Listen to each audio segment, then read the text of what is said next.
할렐루야. 아멘. 대포를 실은 전함이 있었습니다. 대포를 실은 전함이죠. 태풍을 만났습니다. 해전에 투입되어져서 적의 함정을 향해 함상포격이라고 그래야 되나요? 대포를 쏴야 되는데 이 전함이 거친 파도와 지금 막 실갱이를 하는 상황이었어요. 그런데 대포를 묶어놨던 쇠사슬, 이게 끌어진 것입니다. 육중한 그 대포가 배 안에서 막 굴러다니는데 어떤 선원은 대포를 피하기 위해서 막 아수라장이 되어 있고, 어떤 선원은 이걸 또 막 잡으려고 붙잡기 위해서 필사적으로 그렇게 하고 있어요. 이거는 무슨 전함이 아니고 난장판이 된 그런 상황이 되어졌어요. 뭐 때문에 그렇게 됐냐?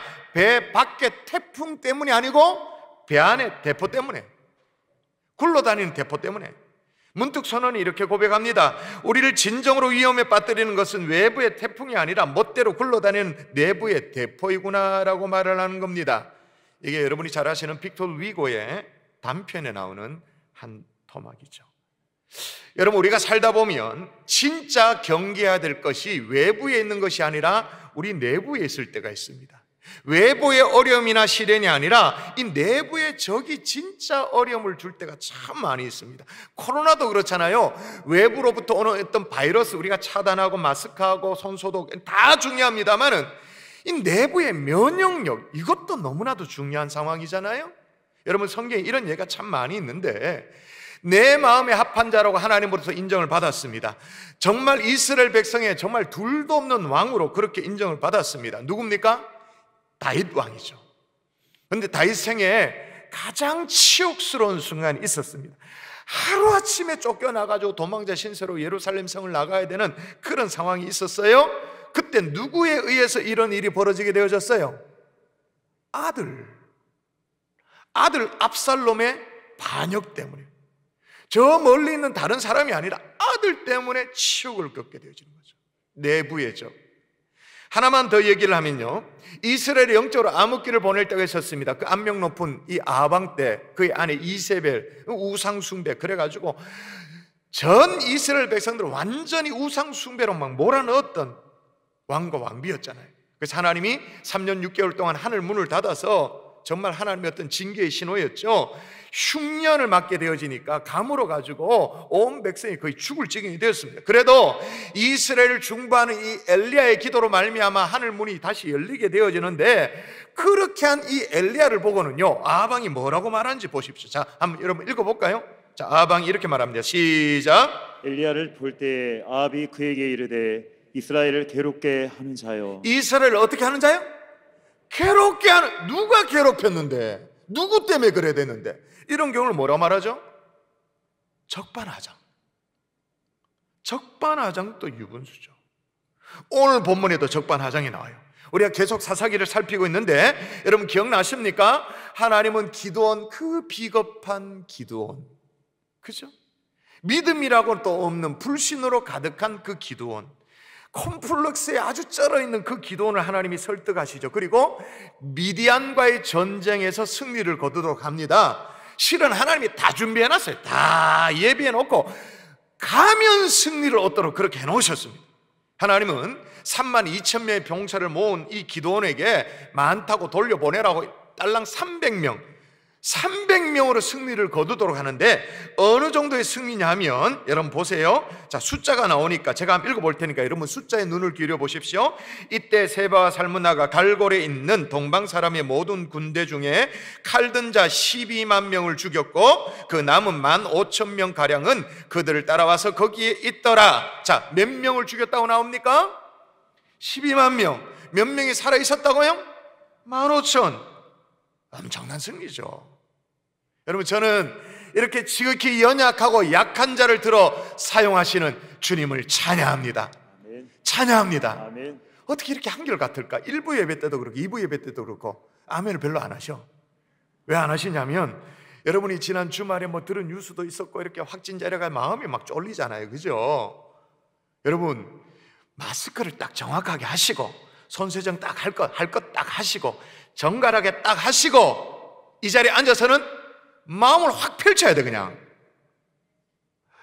이래가 막 있으면 지나가던 바이러스가 훅 들어와 버려. 그냥 스쳐 문 뗐는데 훅 돌아버려. 막 이래 있으면 마스크는 딱 하고, 그죠? 손세정 할 거, 어깨를 딱 펴고, 마음의 이 평수를 넓혀야 이 면역력이 올라가지. 다시요. 약한 자를 들어 사용하시는 주님을 찬양합니다. 아멘. 힘써 아멘을 하기에도 마음에 부담이 되면 마음으로라도 아멘 이렇게 하는 거예요. 그런 주님을 찬양합니다. 아멘. 그러나 여러분, 기도원의 300용사가 기적 같은 승리를 얻었습니다만 아직 여전히 잔불이 남아있잖아요. 잔불. 남은 그 잔불이 몇 명? 15,000명. 잔불이라고 아주 제가 폄하하면서 얘기해서 그렇지, 이들을 쫓고 있는 이스라엘 백성들 군인이 몇 명? 300명. 비율로 따지면 어떻게 돼요? 50대 1이에요. 50대 1. 아직도 힘겨운 전쟁이 완전 남아있는 그런 상황. 이런 와중에 이 에브라임 지파 사람들이 와서 한다는 얘기를 들어보세요. 이게 얼마나 속이 뒤집히냐면, 제가 읽어볼게요.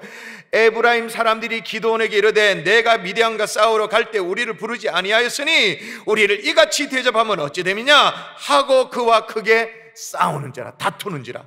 와서 막 시비를 거는 거예요. 자, 주지경이 어떻게 되냐면, 기드온의 300용사가 미디안의 이 13만 5천과 막 전면전을 할 때, 그때 에브라임 지파 사람들은요 참전하지 않았어요. 먼 발치에서 이렇게 팔짱 끼고는 뭐 어떻게 이 굴러가나, 상황이 어떻게 되나 관망만 했죠. 근데 전쟁을 보니까 기드온의 300용사 막 대승을 거두는 1차 전투가 그렇게 끝나갈 무렵에 갑자기 에브라임 지파 사람들이 출전을 결정하는 거예요. 숟가락을 얻는 거예요. 숟가락. 그래서 미디안의 방백, 조금 작은 지도자로 말할 수 있어요. 오렙과 스앱을 죽이는 전과를 나름대로 에브라임 지파 사람들도 올리게 되어집니다.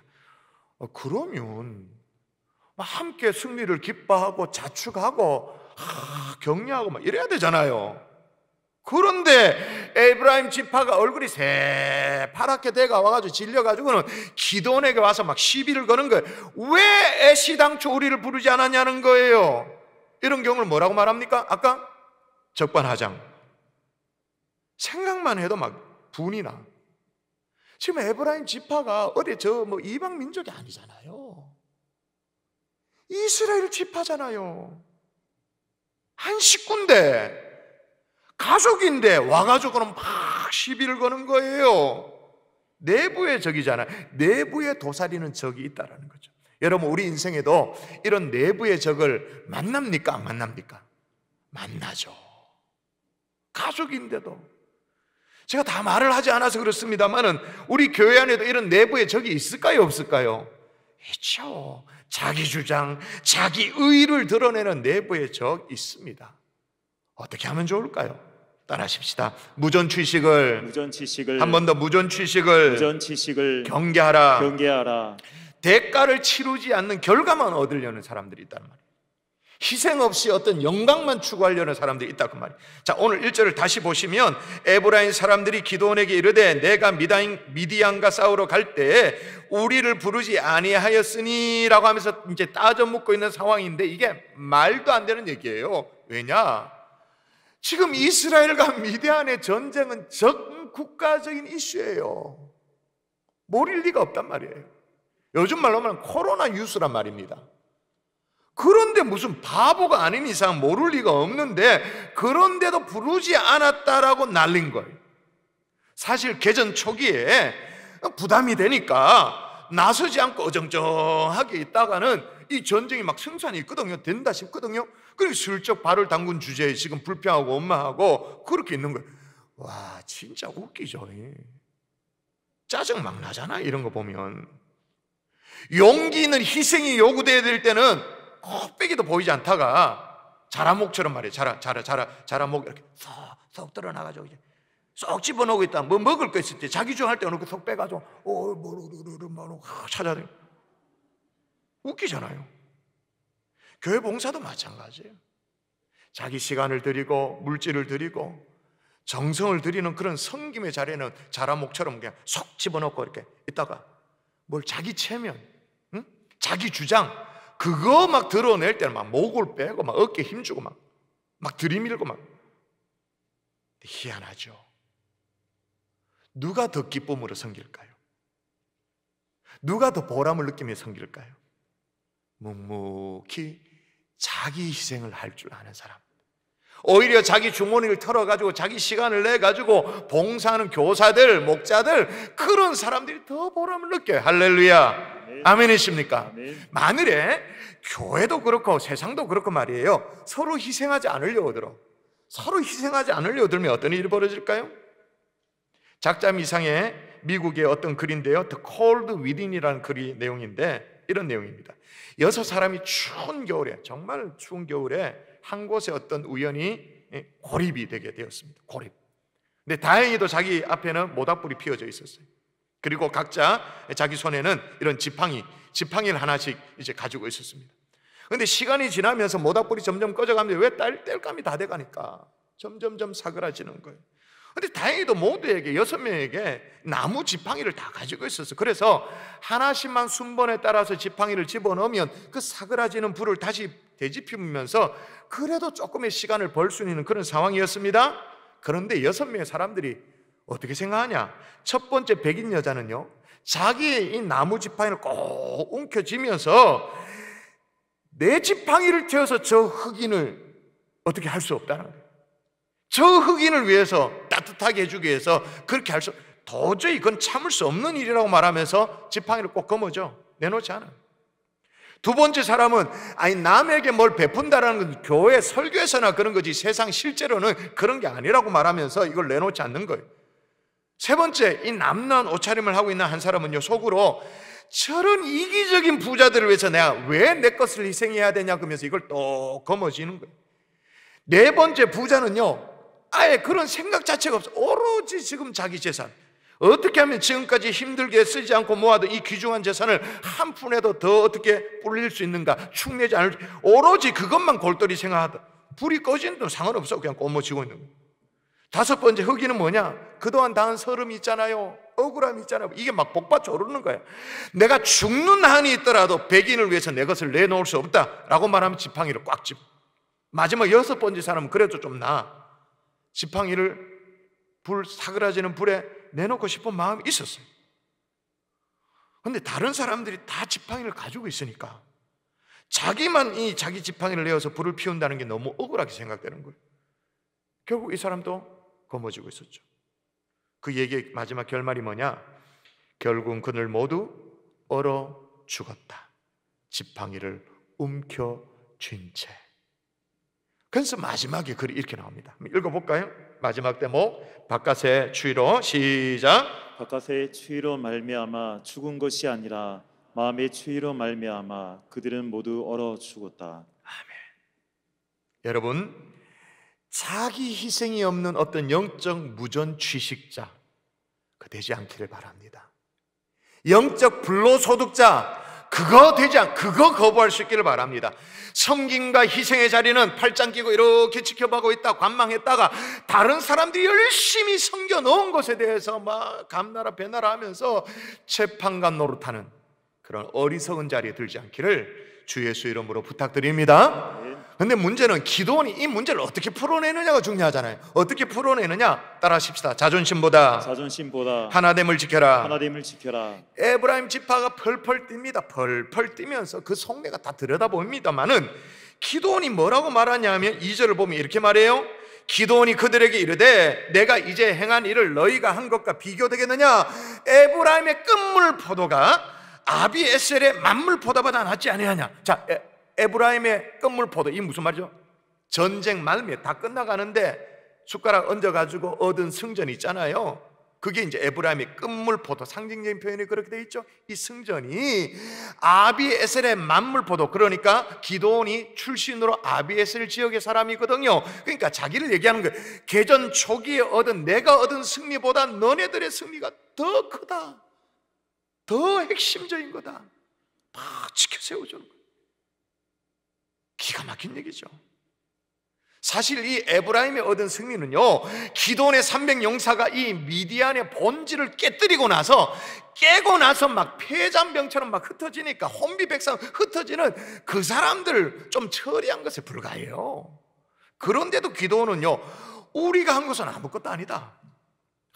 너희가 최고다고. 정과를 정말 혁격한 정과를 올렸다고 막 치켜세우고 엄지척하고 있는 그런 상황.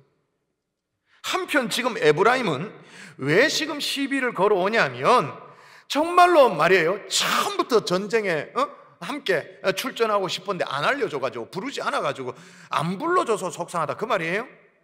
아니죠. 1절에 이들의 속내가 다 드러나, 자기 하는 말에 다 드러나. 자, 볼까요? 뭐라고 말합니까? 에브라임이 얘기합니다. 시작. 우리를 부르지 아니하였으니 우리를 이같이 대접하면 어찌 됨이냐. 대접이란 말이 보입니까? 왜 이렇게 대접하냐? 다시 말은 뭐예요? 자존심 상했다라는 거예요. 당시 에브라임 지파에 대한 이해가 조금 필요한데요, 에브라임 지파는 이스라엘의 지파 가운데 가장 큰 지파는 유다 지파입니다. 유다 지파, 제일 큰 지파죠. 나중에 이스라엘이 남과 북으로 갈라질 때 남쪽은 그냥 남유다라고 통칭적으로 부르죠. 남유다. 북이스라엘 그렇게 말하는데, 북쪽은 10개의 지파가 동맹체제로 있었거든요. 그런데 이제 북이스라엘이라고 말하기도 하지만 대표적으로 그냥 에브라임 그렇게 부르기도 했습니다. 그 정도로 세력이 막강했습니다. 거기에다가 지금 사사기입니다만 얼마 전까지만 해도 여호수아 시대 때 이스라엘 정복 전쟁을 칠 때 그 탁월한 민족의 지도자 여호수아 출신이 어딥니까? 에브라임 지파.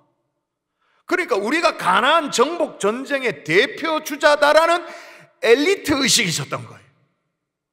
그런 우리를 왜 푸대접하냐는 거예요. 왜 가장 영광받는 자리에 우리를 세워주지 않냐는 거예요. 왜 앞자리에 딱 여기 에브라임 지파 좌석으로 딱 여기 앉으세요, 왜 그렇게 안 하는 거예요? 왜 이렇게 푸대접하냐는 거예요. 자존심 상했다는 거예요. 그래서 어떻게 해요?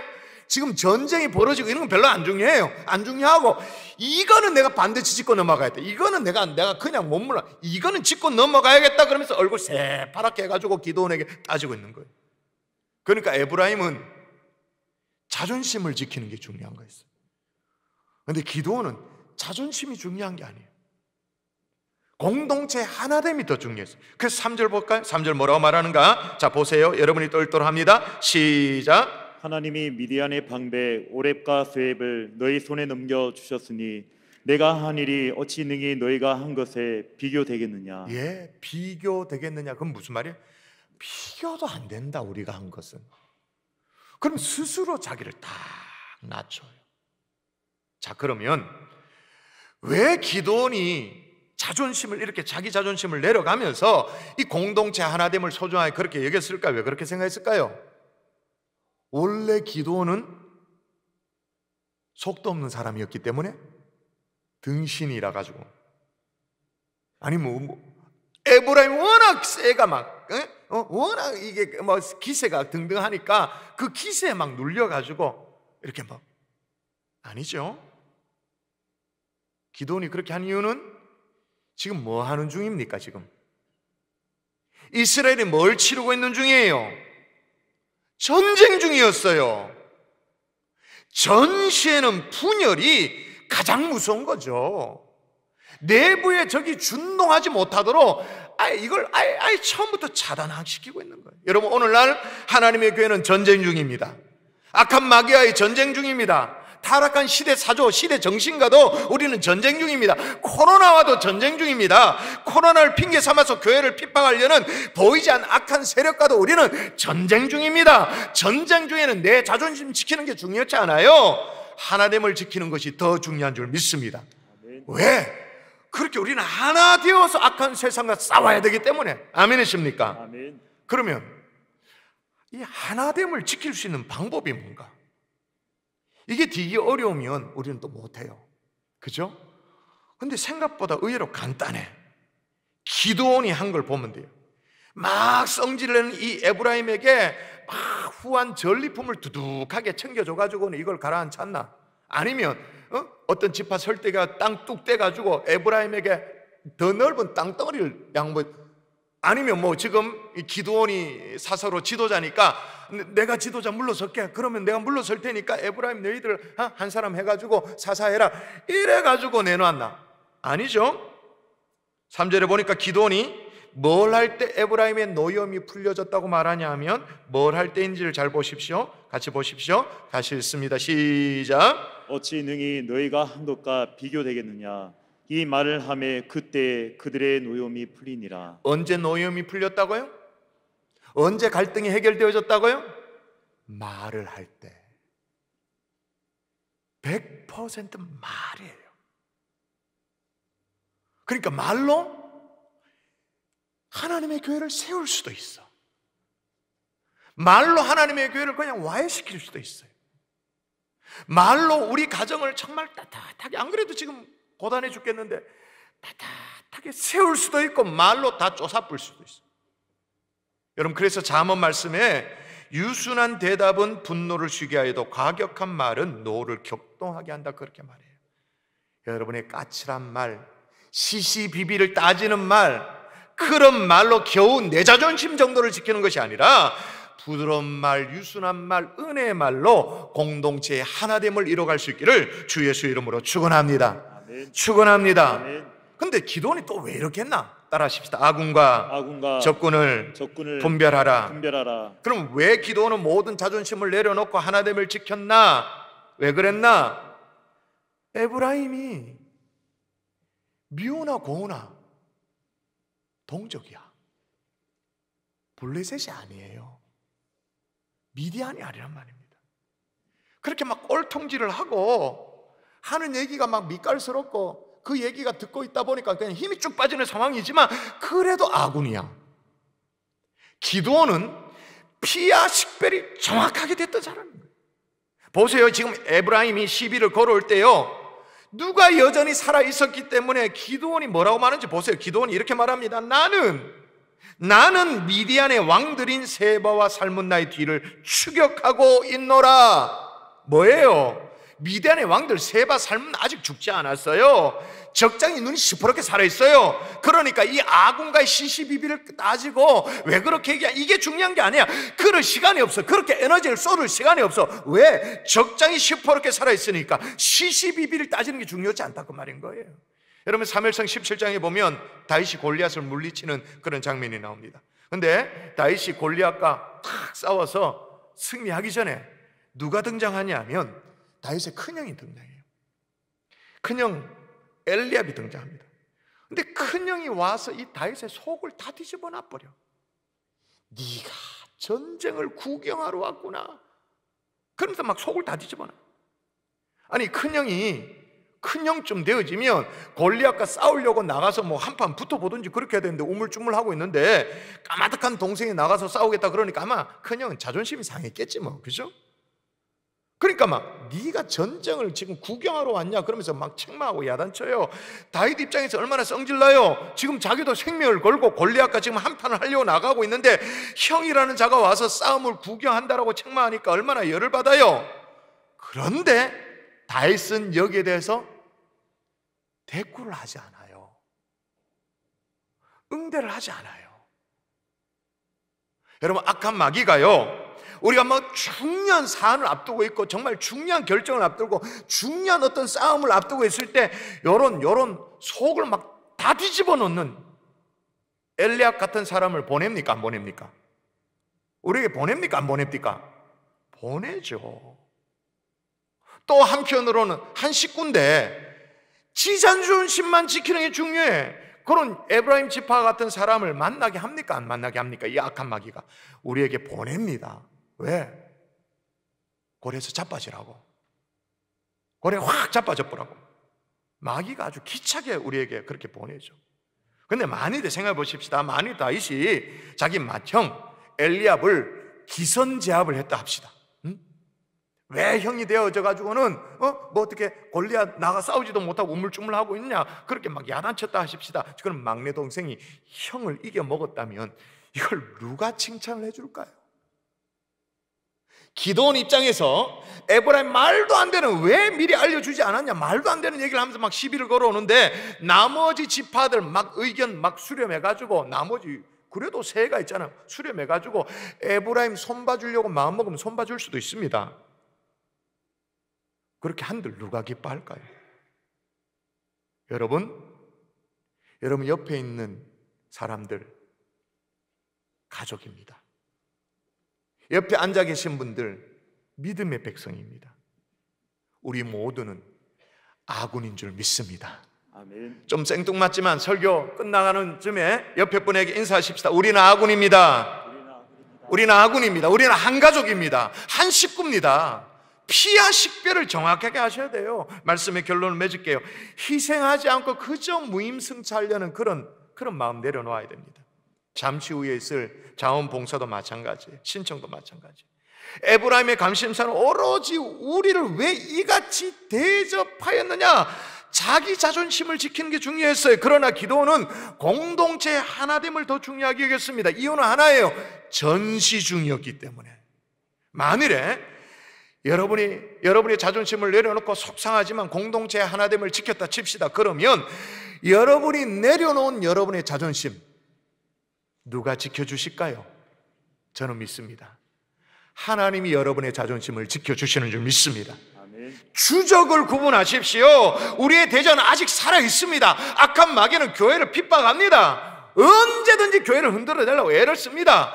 아군끼리 힘을 뺄 시간이 없습니다. 우리는 아군입니다. 아멘이십니까?